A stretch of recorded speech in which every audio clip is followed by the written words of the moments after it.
really enjoy every part of my family. I respect their culture. I really enjoy, especially I like the drinking beer with my son-in-law from Irish beer and wine, Italian wine, you name it, and also music. I really like music, and so I think that we have to just make an effort, to appreciate other people's culture. And relate. So of course there are problems, different opinions and etc. But I think the important thing is enjoy other people's culture. I think that's the best way to make a good relationship with other people. Thank you, Pete. Thanks, guys.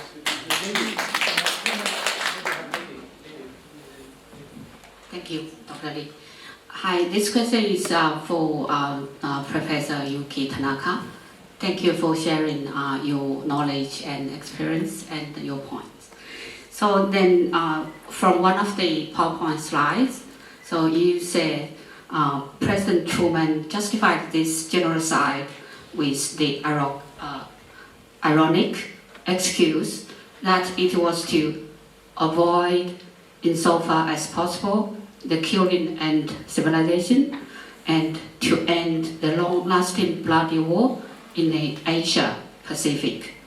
In this way, the US created a means so as to evade responsibility for its grave war crime.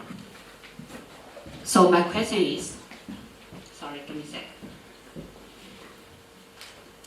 If the US didn't throw the atomic bombs to Hiroshima and Nagasaki, do you think Japan would stop the war from continuing?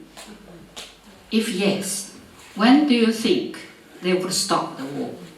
If not, what is the best and the quickest way to stop the war? Thank you.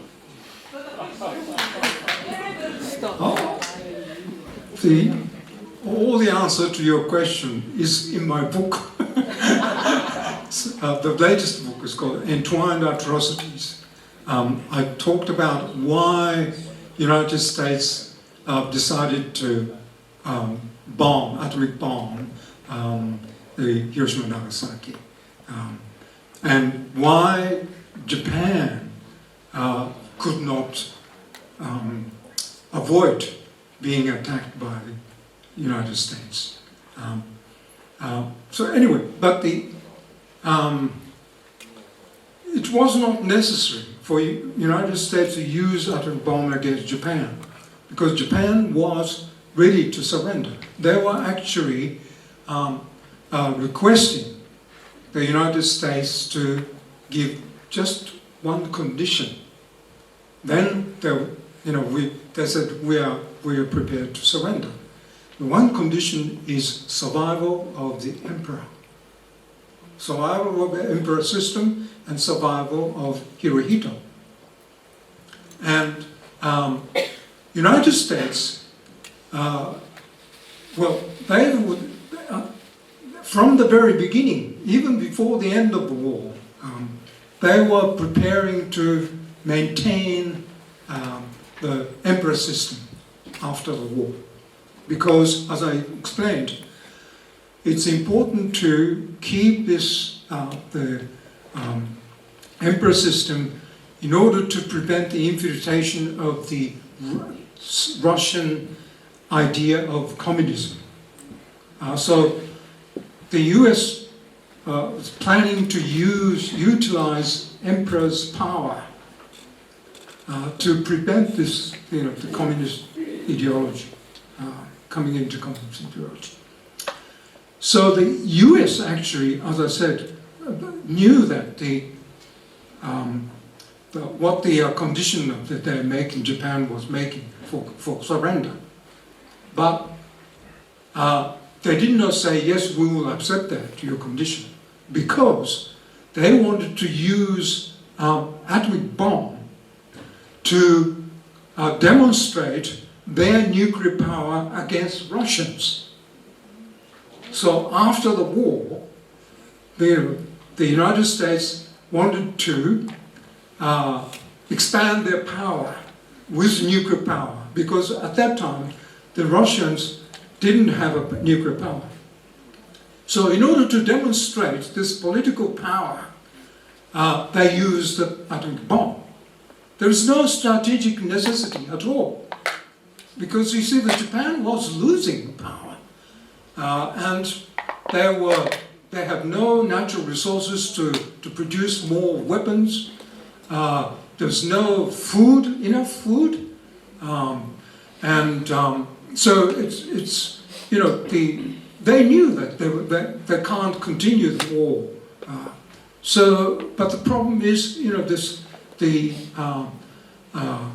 the Japanese emperor and the leaders of the military leaders and political leaders wanted to continue the war until US accept their request, whereas United States wanted to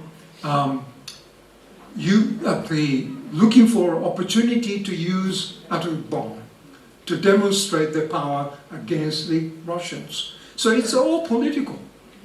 There's no necessity to use atomic bomb at all. But then after the war, they cover up each side's war crimes, because you see the United States didn't want to be criticized by the Americans or the Japanese that United States used the weapons of mass destruction and killed large number of people, a genocidal attack. Whereas the US wanted to use emperor as a political tool to smoothly control Japan after the war, so they cover up Hirohito's war crimes. So both sides somehow tacitly agreed they're not going to discuss each other's war crimes and war responsibility. And that's still continuing, because Japan would not criticize American nuclear policy.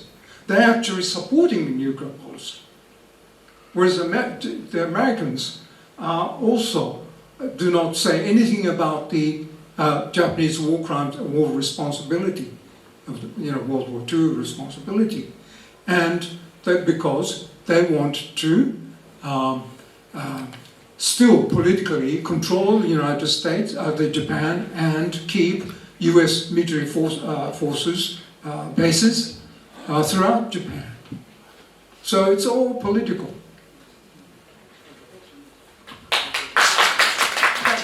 Next time, maybe, Professor, you can bring your book so we can get an autograph on the site.